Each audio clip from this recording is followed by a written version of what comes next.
네, 안녕하세요. 예, 지난 강의에서 우리 재무 분야, 금융 분야에서 빅데이터와 AI를 사용하는 그런 사례들, 또 어떤 분야에서 사용되는지 그런 것들을 함께 살펴보셨습니다. 오늘 이 강의에서는 어, 조금 더 현실적인 최근의 사례들 위주로 해서 몇 가지 또 말씀드리도록 하겠습니다. 음, 일단 잠깐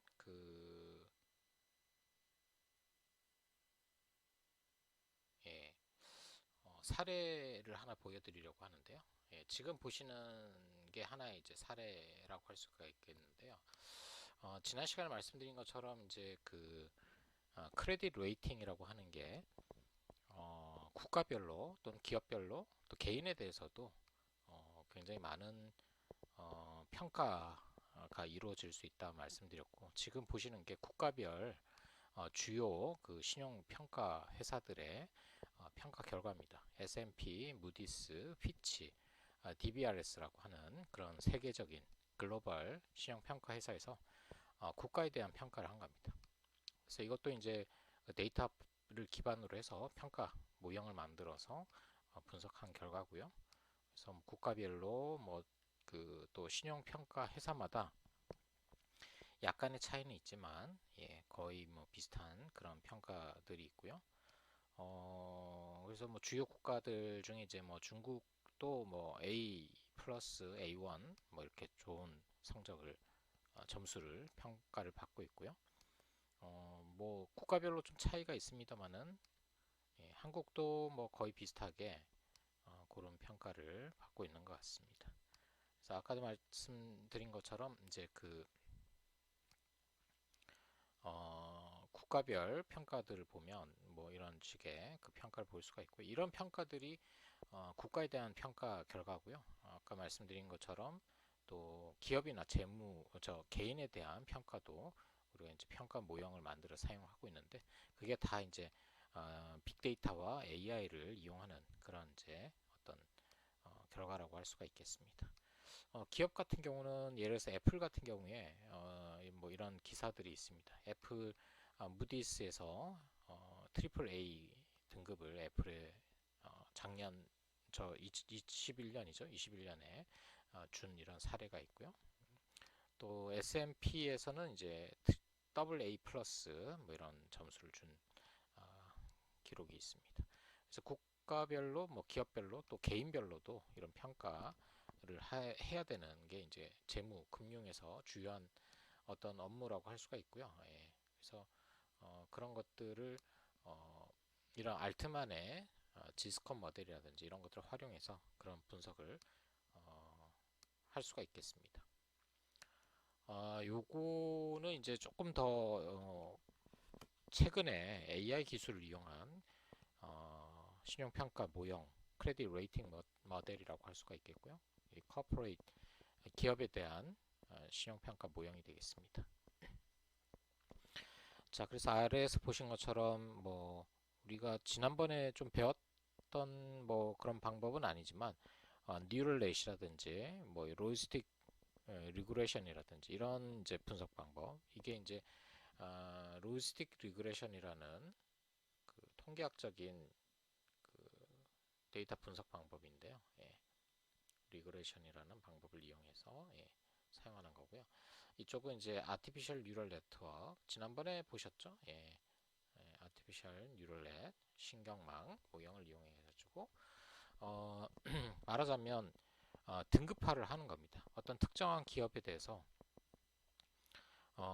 이 1등급, 그러니까 0부터 20등급까지, 또 뉴럴넷 모형에서도 0부터 20등급까지 등급화를 한 다음에 요걸 이렇게 두 개 모형의 결과를 조합해서 사용하는 거죠. 그러니까 로짓 모형, 이게 로지스틱 리그레션 모델에서 나오는 그 등급하고 아티피셜 뉴럴넷에서 나오는 등급을 조합해서 특정 기업의 어떤 등급을 이제 평가를 할 수가 있습니다. 예를 들어서 어, 뭐가 있을까요? 뭐 어떤 기업이 로지스틱 리그레션 모델에서는 11등급이었고 뉴럴랩 모델에서는 7등급이었다. 그러면 이게 이제 접점이 되는 요 지점이 그 특정 기업의 어떤 신용 위험을 확률로 나타내는 겁니다. 그래서 지금 보면 이제 뭐 등고선이라고 하는 이런 색깔이 다른 이런 그림이 있는데, 여기 이제 그 같은 색깔에 있는 게 뭐 예를 들면 뭐 20등급이 제일 좋은 등급이라고 한다면 여기 이쪽 영역에 속하는 기업은 이제 최고 등급을 받게 되는 거죠. 예를 들어서 트리플 A를 받게 되고, 두 번째는 더블 A를 받게 되고, 뭐 이런 식으로 등급을 두 개의 모형을 조합해서 하는 이런 방법이 되겠습니다. 결정하는. 그래서 이런 이제 두 개 모형을 결합해서 사용하게 되면 하나의 모형에서 결정을 했을 때보다 조금 더 합리적인 그런 평가를 할 수 있기 때문에 이런 형태의 뭐 말하자면 AI 기법을, 머신러닝 기법을 조합해서 결합해서 신용 등급을 평가하는 뭐 이런 모형들을 실제로 사용할 수가 있겠습니다. 자, 요거는 이제 뭐 주식 그 트레이딩 시스템 관련해서 아까 로보 어드바이저를 말씀드렸는데, 그 로보 어드바이저라는 것도 사실 이제 뭐 예를 들어서 주식 시장에 로보 어드바이저를 사용한다 그러면 어떤 특정한 주식을 매입해야 될 시기와 또 그러니까 매각을 해야 될 시기를 말하자면 시스템이 결정하는 거죠. 그걸 이제 데이터 분석을 통해서 AI가 이제 결정하는 그런 시스템을 말하는데요. 내부적으로 보면 말하자면 지금 보시는 이런 트레이딩 룰, 즉 우리가 매매를 할 수 있는 그런 어떤 그 지침을 룰로 만들어서 지금 보시는 이런 규칙으로 만들어서 시스템 안에 이제 내장을 해 놓는 겁니다. 그래서 지금 보시면 뭐 잘 모르시겠지만 뭐 ADOSC라든지 ROC라든지 RSI라든지 이런 것들은 보통 우리가 재무적으로 얘기하는 그 테크니컬 인디케이터라고 얘기하거든요.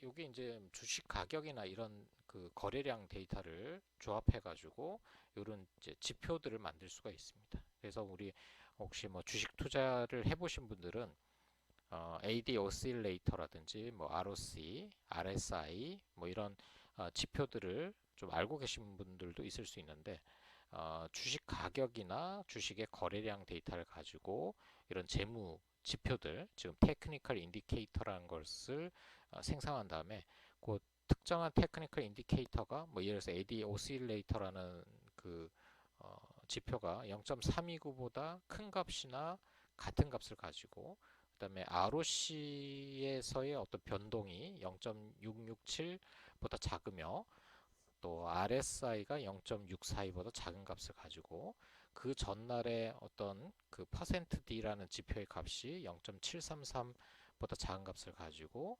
disparity 5라는 지표가 0.755보다 작은 값을 가지면 그 주식을 팔아라. 만약에 여기에 해당되지 않으면 주식을 사거나 아니면 이미 가지고 있다면 일단 매각하지 말고 가지고 있으라. 이런 이제 룰이 되는 거죠. 그래서 여기 이제 이런 지표들이나 이런 값들은 우리가 빅데이터를 통해서 분석해 가지고 이걸 이제 AI로 분석한 결과를 통해서 이런 룰을 만들어낼 수가 있습니다. 그래서 지금 보시면 뭐 이게 하나가 아니라 여러 개의 룰을 만들어서 이거를 이렇게 조합해 가지고 어떤 특정한 주식의 그 매입이나 매각이나 이런 의사결정을 할 때 이런 이제 말하자면 트레이딩 룰을 탑재한 레퍼지토리라는 걸 이용해서 로보 어드바이저를 구성하게 되는 거죠. 그러니까 로보 어드바이저라는 게 뭐 그 자체가 뭐 어떤 그 실시간으로 어떤 그 생각을 해서 주식을 팔고 사고 이런 것들 자문하는 것이 아니라 지금 인공지능 프로그램이 고객의 트레이딩 신용도를 평가하고 개별 데이터를 고객에게 통해서 맞춤형 AI가 상담 분석해서 서비스를 제공합니다. 그 룰에 따라서 주식을 사거나 팔거나 뭐 이런 것들을 진행을 하게 되는 거죠. 그래서 이게 이제 그 우리가 일반적으로 얘기하는 그 트레이딩 룰이라고 하는 그런 이제 개념이고, 이게 로보 어드바이저에 사용되는 이런 이제 지표라고 할 수가 있겠습니다. 이게 이제 말씀드린 것처럼 우리가 이제 그 데이터 주식과 인공지능 프로그램이 고객의 신용도를 AI가 평가하고 있어야지 개별 고객에게 맞춤형 상담 서비스를 제공합니다. 미래의 이야기가 아닌 이미 이용되고 있는 실용 인공지능 브랜드 다빈치의 이야기입니다. 디지털 금융기업 데일리 금융그룹이 오늘 다빈치의 정식 출시를 알리고 그간의 성과를 발표하는 설명회를 열었는데요. 김성훈 기자가 보도합니다. 한국에서 사용하고 있는 그 개인에 대한 대출 심사, 자금 대출을 해주는 심사에 AI 기반으로 신용 평가를 하는 사례입니다. 인공지능 프로그램이 고객의 신용도를 평가하고 개별 고객에게 맞춤형 상담 서비스를 제공합니다. 미래의 이야기가 아닌 이미 이용되고 있는 실용 인공지능 브랜드 다빈치의 이야기입니다. 디지털 금융기업 데일리 금융그룹이 오늘 다빈치의 정식 출시를 알리고 그간의 성과를 발표하는 설명회를 열었는데요. 김성훈 기자가 보도합니다. 웰컴저축은행은 최근 인공지능을 활용한 신용평가 테스트에서 연간 부도율을 2.7% 개선할 수 있다는 점을 확인했습니다. KB캐피탈도 전통적인 신용평가 모형보다 인공지능을 활용해 신용평가를 할 때 불량 고객을 가려내는 변별력이 2배가량 높아졌다고 밝혔습니다. 신한은행의 써니뱅크도 인공지능을 통한 신용평가 모델을 도입하고 있습니다.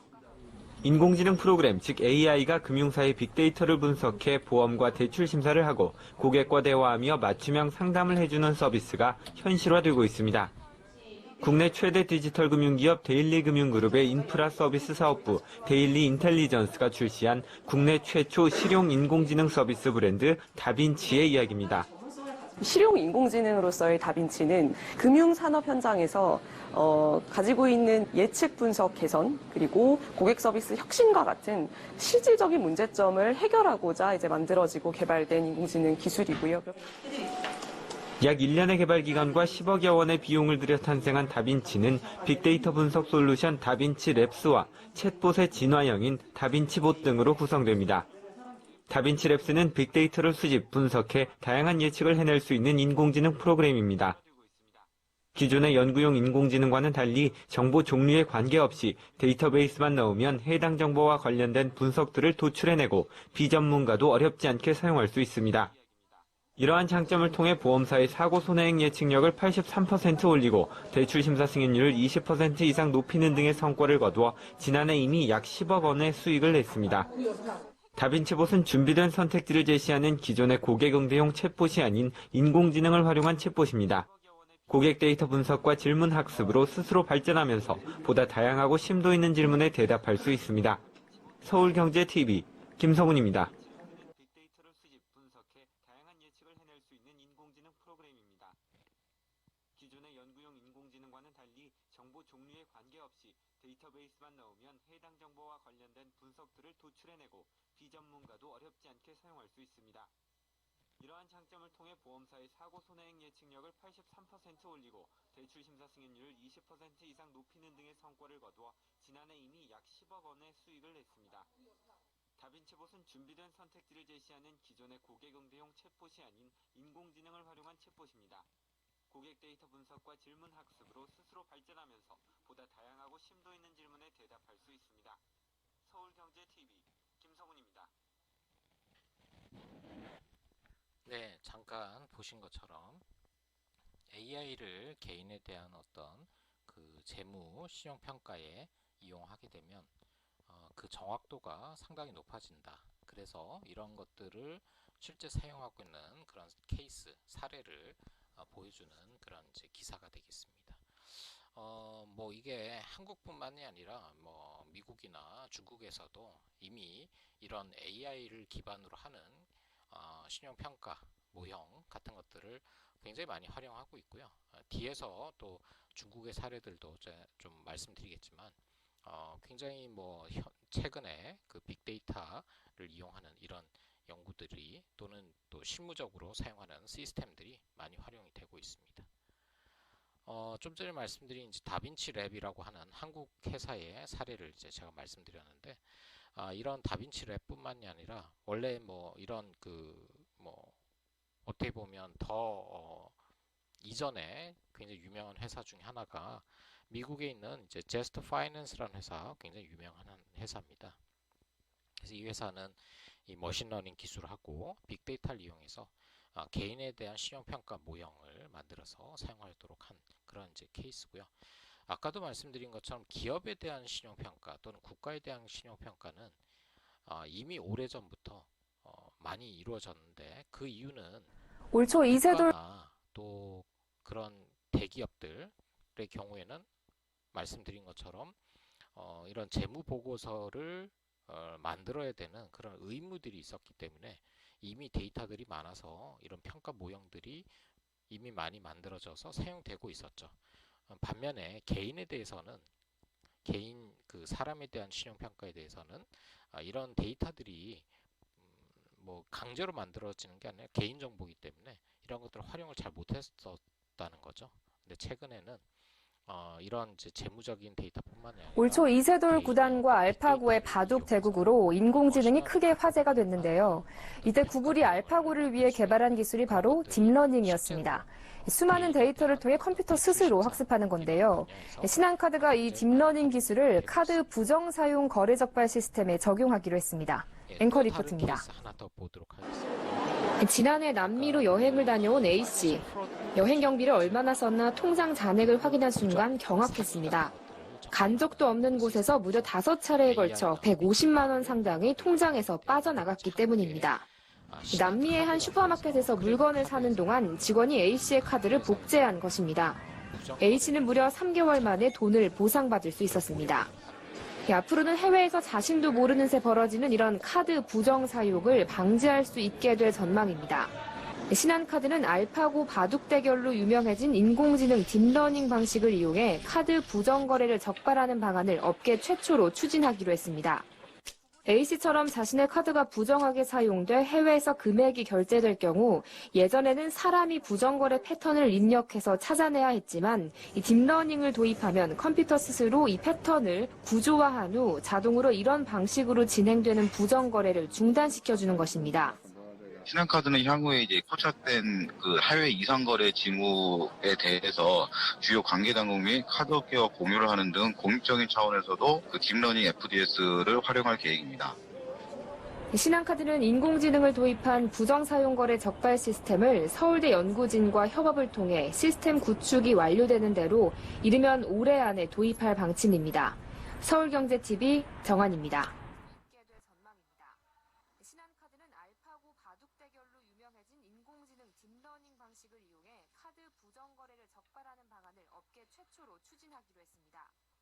A씨처럼 자신의 카드가 부정하게 사용돼 해외에서 금액이 결제될 경우 예전에는 사람이 부정거래 패턴을 입력해서 찾아내야 했지만 이 딥러닝을 도입하면 컴퓨터 스스로 이 패턴을 구조화한 후 자동으로 이런 방식으로 진행되는 부정거래를 중단시켜주는 것입니다. 신한카드는 향후에 이제 포착된 그 해외 이상거래 징후에 대해서 주요 관계당국 및 카드업계와 공유를 하는 등 공익적인 차원에서도 그 딥러닝 FDS를 활용할 계획입니다. 신한카드는 인공지능을 도입한 부정사용거래 적발 시스템을 서울대 연구진과 협업을 통해 시스템 구축이 완료되는 대로 이르면 올해 안에 도입할 방침입니다. 서울경제TV 정한입니다. 네, 뭐 뉴스에서 보시는 것처럼 카드 회사, 신용카드 회사에서 이런 그 재무 부정, 금융 부정 거래 이런 것들을 적발하는 분야의 AI, 특히 이제 딥러닝 기술을 활용하겠다, 뭐 이런 얘기들이. 올 초 이세돌 구단과 사실 뭐 이 뉴스 자체도 한 5년 이상 전에 나온 기사이기 때문에 지금은 대부분의 뭐 카드, 크레딧 카드 회사에서 이런 이제 시스템을 활용하고 있다고 생각하셔도 될 것 같습니다. 그래서 뭐 최근엔 더 좋은 기술들이 많이 나왔기 때문에 그런 부정 거래를 적발하는 시스템들이 이미 많이 만들어져 있다라고 생각을 하시면 될 것 같습니다. 그래서 여기도 빅데이터와 AI, 특히 뭐 딥러닝 기술 같은 것들이 많이 사용되는 그런 이제 금융 분야라고 얘기할 수가 있겠죠. 그래서 이렇게 AI를 쓰게 되면 우리가 그 사람이 평가하던 것보다 굉장히 객관적으로 평가를 할 수가 있고요. 그래서 더 정교하게 어떤 부정 거래나 또는 크레딧에 대한 평가를 할 수 있다는 게 장점이라고 할 수가 있겠습니다. 예, 그래서 그런 이제 사례들을 이렇게 좀 살펴보셨고요. 한국 사례들 좀 많이 봤는데 중국 사례들도 뭐 굉장히 많습니다. 중국 사례도 알고 계신 게 많이 있으실 텐데 차이나의 그 크레딧 스코어링 시스템 유명한 거 대표적인 개인에 대한 거 개인에 대한 크레딧 스코어링 시스템 유명한 사례는 텐센트의 그 위챗페이 크레딧 스코어 모델하고 그다음에 밑에 있는 이제 알리바바에서 만든 이제 지마 크레딧 스코어 모델 뭐 이런 것들이 대표적인 사례가 되겠습니다. 알리바바도 그렇고 뭐 텐센트에서도 뭐 아마 여러분들 뭐 잘 아시겠지만 뭐 중국 기업이니까 이런 굉장히 유명한 그런 크레딧 스코어링 모델을 잘 활용하고 있고요. 이런 스코어링 모델도 아까 말씀드린 AI와 빅데이터를 이용해서 만든 그런 사례가 되겠습니다. 그래서 지금 보시는 뭐 지마 크레딧 스코어 같은 경우에 그 개인에 대한 어떤 크레딧 스테이터스를 보여주는 그런 이제 점수가 되겠고요. 여기 이제 점수가 높을수록 이제 디폴트 리스크가 낮아진다는 거, 파산에 그러니까 재무적으로 문제가 생길 가능성이 낮아지는 거죠. 이런 점수를 계산하는 데 사용되는 여기 뭐 지표들이 있습니다. 개인에 대한 여러 가지 지표들이 있는데요. 예, 뭐 잘 안 보이시겠지만 크레딧 히스토리라든지 소셜 커넥션 그 다른 사람들과의 관계가 어떻게 되는지 또 뭐 여러 가지 그 개인의 행태라든지 이런 것들을 분석해 가지고 사용을 하고 있습니다. 이런 개인 그 크레딧 스코어링 모델의 특징은 아까 기업과 다르게 재무 데이터만 보는 게 아니라 그 개인의 어떤 정성적인 데이터들을 많이 활용하죠. 그래서 소셜 데이터, 그 뭐 예를 들어서 인스타그램이나 페이스북의 친구 관계라든지 또 뭐 뒤에서 그런 케이스 보시겠지만 휴대폰, 스마트폰에 등록되어 있는 친구의 숫자라든지 이런 것들도 크레딧 스코어의 하나의 점수로 반영이 됩니다. 그래서 굉장히 그 정성적인 이런 데이터들을 활용해서 개인에 대한 크레딧 스코어링을 할 수 있는 그런 사례가 있고요. 그래서 말씀드린 뭐 지마 그다음에 텐센트 크레딧 스코어링 모델에 대해서 설명을 하고 있는 그런 자료가 있어서 제가 좀 가져왔는데요. 지금 보시면 지마 같은 경우에 이제 여기 있는 것처럼 2015년도에 그 지마 크레딧이라는 회사 엔트 파이낸셜이죠. 엔트 파이낸셜의 계열사인 지마 크레딧에서 2015년에 이제 평가를 시작한 거죠. 그래서 주로 2017년도에 이제부터 시작해가지고 2천만 명 이상의 사람들의 그 어떤 평가를 하는데 사용을 하고 있습니다. 그리고 텐센트 크레딧 같은 경우는 이제 텐센트 그룹에서 만든 그 모형이 되어 있고 2017년부터 시작해가지고 실제 돌아간 거는 이제 2018년부터 실제 사용이 되고 있는 그런 이제 사례가 되겠습니다. 아마 뭐 여러분들도 잘 아시리라고 생각하고 이런 이제 그 뭐 지마 모델이나 텐센트 모델도 내부적으로 다 이제 빅데이터 특히 아까 말씀드린 정성적인 그 개인에 대한 어떤 데이터라든지 뭐 이런 것들을 많이 활용하고 있는 사례가 되죠. 그래서 지금 앞에 있는 그 케이스 이쪽은 이제 지마 왼쪽이 지마가 되고요. 오른쪽이 이제 텐센트 사례가 되는데요.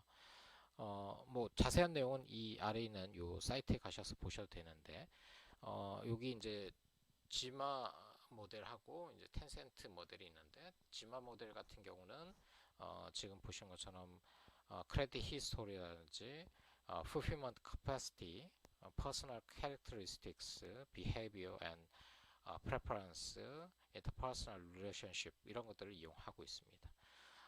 이게 이제 그 미국에 보면 파이코라고 하는 스코링 모델이 있습니다. 파이코라는 모델도 그러니까 그 어떤 재무적인 데이터만 보는 게 아니라 지금 보시면 이제 크레딧 히스토리가 재무적인 이제 데이터인데 뭐 fulfillment capacity라든지 이런 게 이제 재무적인 거고 나머지 이제 personal characteristics라든지 behavior 또 preference, interpersonal relationship 이런 것들은 굉장히 정성적인 데이터들이라고 할 수가 있죠. 그러니까 아까 말씀드린 것처럼 인스타그램에 친구가 몇 명 있는지 뭐 페이스북에 친구가 몇 명 있는지 아니면 스마트폰에 그 친구가 몇 명 등록돼 있는지 또 전화 통화를 주로 누구와 하는지 뭐 이런 데이터들을 분석해 가지고 평가를 한다고 보시면 되겠습니다. 텐센트 모델에서도 5개의 차원을 분석하는데요. fulfillment capacity 뿐만 아니라 information accuracy, 또 wealth, consumption pattern, 그 다음에 social data 이런 것들을 활용하고 있습니다. 그 개인에 대한 어떤 정보의 정확성 이런 것들도 굉장히 그 사람 신뢰도를 높이는데 신용의 어떤 신뢰도를 높이는데 도움이 되죠. 그래서 이런 데이터들을 수집해 가지고 분석해서 스코어링 모델을 사용하는 그런 형태가 되겠고요. 지마 모델 같은 경우는 350점부터 950점 사이의 점수를 주는데 보통 이제 600점 이상이면 뭐 상당히 좋은 점수를 가진 것으로 이렇게 볼 수가 있는 거고요. 텐센트 크레딧 모델 같은 경우 300점에서 850점 사이의 점수를 주는 것으로 이렇게 알려져 있습니다. 그래서 이게 뭐 점수가 높으면 높을수록 이제 신용이 좋은 거죠. 그 사람이 신용이 좋다라고 판단할 수가 있겠습니다. 그 다음에 이제 크레딧 시스템 사용과 관련해서는 이 크레딧 시스템을 이용해서 뭘 하느냐 이런 분야에 사용할 수가 있다는 거죠. 각각에 대해서 지금 스펜딩 파이낸싱, 로드 톨, 그 다음에 디파짓 프리 렌탈, 소셜, 뭐 해스 프리 뭐 이렇게 해서 여러 가지 뭐 신용 관련해서 금융 서비스라든지 이런 것들 이용할 때 이런 평가 모델 결과를 이용하게 되는 거죠. 텐센트 모델 같은 경우도 이제 크레딧 카드 발급할 때 뭐 아무나 크레딧 카드를 발급해 주는 게 아니라 텐센트 크레딧 모델에서 좋은 점수를 받은 그런 사람에게 한다든지 그다음에 이제 마이크로 론이라는 그러니까 대출 심사 보험이나 이런 데서도 이런 크레딧 시스템의 크레딧 레이팅 결과를 활용하고 있습니다. 그래서 뭐 중국에서도 굉장히 뭐 대표적인 그런 크레딧 스코링 모델들이 많이 만들어져 있고 이게 이제 아까 말씀드린 이런 그 정성적인 데이터들을 AI 모델로 구축해서 사용하고 있는 그런 케이스라고 할 수가 있겠습니다. 요런 그 아까 말씀드린 이제 빅데이터 어디서 가져오느냐 지금 이제 Gma 모델 같은 경우는 요거죠. 알리바바 관련된 커퍼레이트 네트워크를 통해서 이게 이제 뭐 알리바바 관련된 회사들이 많잖아요. 인슈런스, 론, 뭐 히스토리컬 페이먼트, 데이팅, 뭐 쇼핑, 모빌리티 데이터 뭐 이런 것들 관련 회사들, 제휴사라든지 이런 회사로부터 이런 데이터들, 빅데이터를 받아서 분석을 해서 사용하는 거고요. 사용한 그 분석 방법은 지금 보시면 멀티 디멘셔널 팩터를 이용해서 여러 가지 데이터 분석 기법을 이용하는 그런 방법을 사용했습니다. 그러니까 멀티 디멘셔널 팩터 모델이라는 거는 이제 위에 보시는 이런 다양한 데이터들 동시에 고려할 수 있는 그런 분석 모델이 되거든요. 이거 이제 AI 기법 중에 하나라고 생각하시면 될 것 같습니다. 그 다음에 이제 텐센트 같은 경우는 이제 텐센트의 소셜 페이먼트 네트워크를 이용해서 그 데이터, 빅데이터를 수집해 가지고 여기 보시면 스태티스티컬 어널리시스를 이용했다 그러는데 머신러닝에 있는 AI 이런 기술들이 함께 이제 사용이 된 거죠.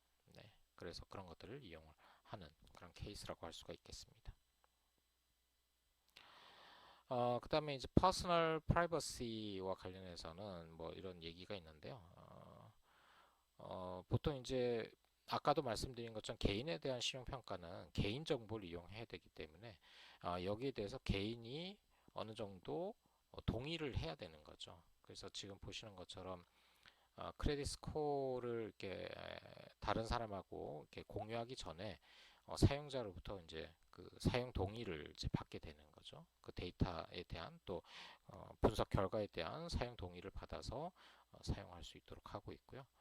어, 뭐 텐센트도 마찬가지입니다. 텐센트 마찬가지로 그렇게 돼 있는데 이게 이제 국가별로 좀 차이는 있습니다. 어떤 국가에서는 그 이 개인에 대한 어떤 크레딧 이런 개인에 대한 데이터 뭐 예를 들어서 소셜 데이터라든지 이런 것들을 조금 활용하는 것에 대해서 좀 허용하는 법적으로 허용하는 국가들도 있고 굉장히 규제를 심하게 하는 국가들도 있습니다. 나중에 이제 뒤에 가서 제가 조금 국가별 차이를 조금 보여드릴 텐데 이게 이제 사실은 그런 이제 개인에 대한 그 개인 정보들을 좀 활용할 수 있도록 해줘야지 사실은 이런 모델 또 이런 데이터 산업이 발전할 수가 있긴 하거든요. 예. 그렇지만 이제 또 개인 정보도 중요하니까 거기에 대해서는 이제 조금 논란이 있는 그런 상태입니다. 요거는 이제 그 영국의 어떤 그, 그 개인 평가 모형 중에 하나인데요. 비주얼 DNA라고 해서 사람들의 어떤 성격을 테스트해가지고 성격에 대한 인성 검사를 하는 거죠. 성격 테스트를 해가지고 그걸 가지고 이제 그 사람 신용을 평가할 때 반영하는 이런 방법이 되겠고요. 이런 비주얼 DNA 모델은 여러 금융회사에서 이 5개의 이 팩터에 대한 평가 결과를 활용하고 있습니다. 그래서 많은 금융회사들이 신용평가를 함에 있어서 지금 보시는 오픈니스라든지 컨셔스니스 뭐 이런 여러 가지 그 개인의 인성과 관련된 그런 데이터들을 평가해 가지고 그런 것들을 정성적으로 반영을 하고 있습니다. 각각에 대한 설명은 밑에 이제 쭉 나와 있는데요. 뭐 얼마나 뭐 그 사람이 개방적인지 또 뭐 성격이 얼마나 좀 민감한지 예민한지 뭐 이런 것들을 평가해 가지고 점수화해서 신용평가에 이용하는 그런 이제 형태가 되겠고요. 이 모델은 5개의 퍼스널리티를 이용하는 그래서 우리가 빅5 모델이라고 얘기하는데 이 빅5 모델은 신용평가 모형에서 여러 금융기관의 신용평가 모델에서 활용을 하고 있는 그런 이제 유명한 그런 그 정성 데이터 중에 하나라고 생각하시면 되겠습니다. 그래서 요 비주얼 DNA 사이트에 가시면 개인 그 본인의 요 5개 빅5 점수를 평가받을 수가 있습니다. 그래서 그 평가받은 결과를 또 이제 다른 금융기관에서 활용해서 신용 등급을 책정할 때 그런 것들을 이용할 수가 있습니다. 자, 제가 잠깐 말씀드린 것처럼 이제 국가별로 좀 데이터 활용에 대한 규제 정도가 차이가 있다고 말씀드렸죠. 이게 빅데이터 또 AI 이런 산업들이 발전하기 위해서는 사실은 이런 데이터에 대한 규제가 활용 규제가 좀 완화돼야지 가능한 것이거든요. 아까 보신 것처럼 어떤 개인에 대한 평가, 특히 이제 재무나 마케팅 쪽에서 개인에 대한 평가라든지 뭐 고객에 대한 그 어떤 평가를 할 때 이런 그 데이터들의 공개가 제대로 되지 않으면 사실은 평가를 하기가 굉장히 어렵게 되는 거죠. 그래서 아무리 좋은 AI 모형이 있다 하더라도 데이터가 없으면 뭐 할 수가 없으니까요. 그래서 이게 이제 그런 이제 데이터 규제에 대한 것들은 이제 국가별로 차이가 있는데요. 지금 보시는 것처럼 2019년도 자료를 보시면 여기 이제 빨간색으로 표시된 국가들은 조금 규제가 심한 나라들이고요. 여기 이제 여기 있는 것처럼 이렇게 나오는 거죠. 그래서 회색으로 칠해진 나라는 아예 규제가 없는 나라고 노란색은 규제가 좀 약한 거고 초록색은 조금 규제가 일부 이제 특히 퍼블릭 섹터에만 있는 경우에 되는 거죠.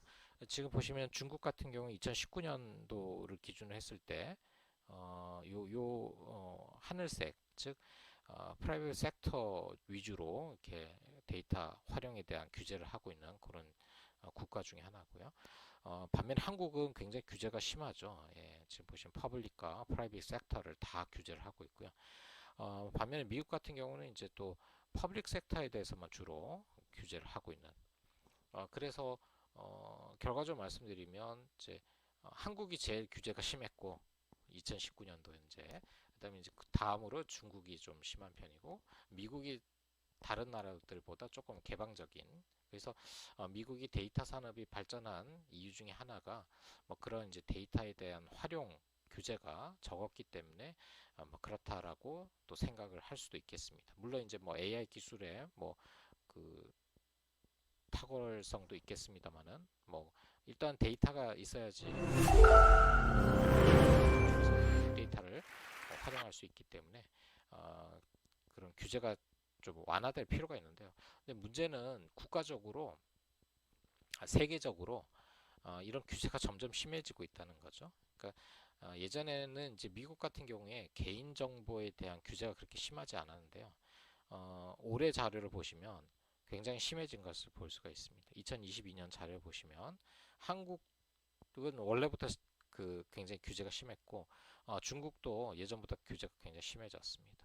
미국도 마찬가지입니다. 그래서 지금 보시는 거는 오히려 유럽은 조금 약해졌는데 서유럽은 그렇게 뭐 약한 건 아니지만 뭐 동유럽 쪽은 조금 약해졌는데 반면에 미국이나 뭐 지금 보신 중국이나 한국 같은 경우는 데이터에 대한 규제가 많아서 사실은 규제가 많은 거는 데이터의 활용 측면에서 좋지는 않지만 또 개인정보의 보호라는 측면에서는 또 필요하다고 할 수도 있겠죠. 그래서 좀 이게 완화돼야지 조금 더 데이터 산업이 발전할 수 있는데 그런 것들은 좀 아쉬운 부분입니다. 저의 입장에서는 좀 세계적으로 데이터를 잘 활용할 수 있는 이런 환경이 됐으면 좋겠는데 미국도 그렇고 중국도 그렇고 예전보다 좀 더 How much do you need to know about a person before you'd feel comfortable making a loan? 인도라든지 이런 Suppose you wanted to lend $1,000 to the person sitting 2 rows behind you. What would you need to know about that person before you'd feel comfortable? 정책에 따라서 My mom came to the US from India in her late 30s.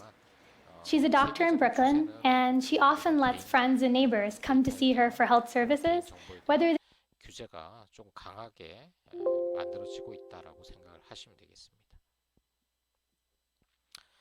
예, 그래서 뭐 그런 와중에도 어쨌거나 규제가 조금 완화되면 활용이 잘 될 수 있을 텐데요.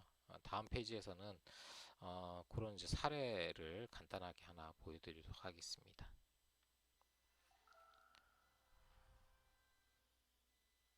네, 이 사례는 이제 테드라는 사이트, 지난번에 제가 한번 보여드린 적이 있는 건데요. 여기 보시면 스마트 론 for people with no credit history라고 해서 이 사례는 이제 그 아프리카 지역에서 How much do you need to know about a person before you'd feel comfortable making a loan? 활용 안 하는 Suppose you wanted to lend $1,000 to the person sitting 2 rows behind you. 그런 국가에서 What would you need to know about that person before you'd feel comfortable? My mom came to the US from India in her late 30s. She's a doctor in Brooklyn, and she often lets friends and neighbors come to see her for health services, whether they can pay right away or not. I remember running into her patients with her at the grocery store or on the sidewalk, and sometimes they would come and pay her right on the spot for previous appointments. She would thank them and then ask them about their families and their health. She gave them credit because she trusted them. Most of us are like my mom. We would give credit to someone that we know or that we live next to, but most of us are probably not going to lend to a stranger unless we know a little something about them. Banks, credit card companies, and other financial institutions don't know us on a personal level, but they do have a way of trusting us, and that's through our credit scores. Our credit scores have been created through an aggregation and analysis of our public consumer credit data. And because of them, we have pretty much easy access to all of the goods and services that we need, from getting electricity. 근데 이거 영어로 보여드리는 것보다도 아마 이 사이트로 가시는 게 더 좋을 것 같아서 그러면 일단 멈추고 제가 이 사이트로 직접 가서 한번 보여드리도록 하겠습니다. 그래서 이거 보는 거는 어차피 여러분들이 직접 보시면 될 것 같아서 왜냐면 중국어로 된 버전을 보시는 게 편하실 거기 때문에 직접 한번 이렇게 보시면 될 것 같습니다. 이 사이트 가시면 뭐 중국어 이렇게 자막도 선택할 수가 있거든요. 한번 보시면 광고가 조금 나오지만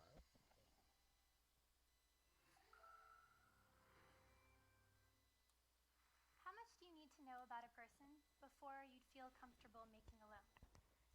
Suppose you wanted to lend $1,000 to the person sitting 2 rows behind you. What would you need to know about that person before you'd feel comfortable? My mom came to the US from India in her late 30s. She's a doctor in Brooklyn, and she often lets friends and neighbors come to see her for health services, whether they can pay right away or not. I remember running into her patients with her at the grocery store or on the sidewalk, and sometimes they would come and pay her right on the spot for previous appointments. She would thank them and then ask them about their families and their health. She gave them credit because she trusted them. Most of us are like my mom. We would give credit to someone that we know or that we live next to, but most of us are probably not going to lend to a stranger unless we know a little something about them. Banks, credit card companies, and other financial institutions don't know us on a personal level, but they do have a way of trusting us, and that's through our credit scores. Our credit scores have been created through an aggregation and analysis of our public consumer credit data, and because of them, we have pretty much easy access to all of the goods and services that we need, from getting electricity. 네, 뭐 이거 한 8분짜리 분량이라서 제가 여기서 다 보여드리기는 어려울 것 같고요. 말씀드린 것처럼 이렇게 중국어 자막으로 볼 수가 있기 때문에 여러분들이 자율적으로 한번 영상을 보시면 좋겠습니다. 제가 아까 강의 자료 그 아래쪽에 중국어 자막이 붙어 있는 그런 영상 자료 볼 수 있도록 링크를 해드렸으니까 거기서 직접 한번 꼭 좀 시청을 해 보시기 바라고요. 그래야지 우리가 이제 재무 분야에서 이런 빅데이터 또 AI 모델들이 어떻게 활용되는지를 잘 이해하실 수 있을 거라고 생각이 됩니다. 뭐 핵심적인 거 내용을 보시면 알겠지만 휴대폰에 등록된 친구의 정보라든지 이런 것들을 이용해서 이런 재무 쪽에 그 평가 모형을 만드는 데 활용하고 있는 그런 사례라고 생각하시면 되겠습니다. 네, 뭐 영상은 자율적으로 보시도록 하시고요. 오늘 강의는 이 정도로 그 재무와 금융 그리고 빅데이터, AI 뭐 이런 것들이 어떻게 활용되고 있는지 주요 사례들 위주로 해서 소개를 좀 드렸습니다. 잘 이렇게 학습하시고 정리하셔서 재무 금융 분야에서 AI, 빅데이터가 어떻게 활용되고 있는지 한번 또 이렇게 생각해보는 기회가 됐으면 좋겠습니다. 네, 여러분들 수고하셨습니다.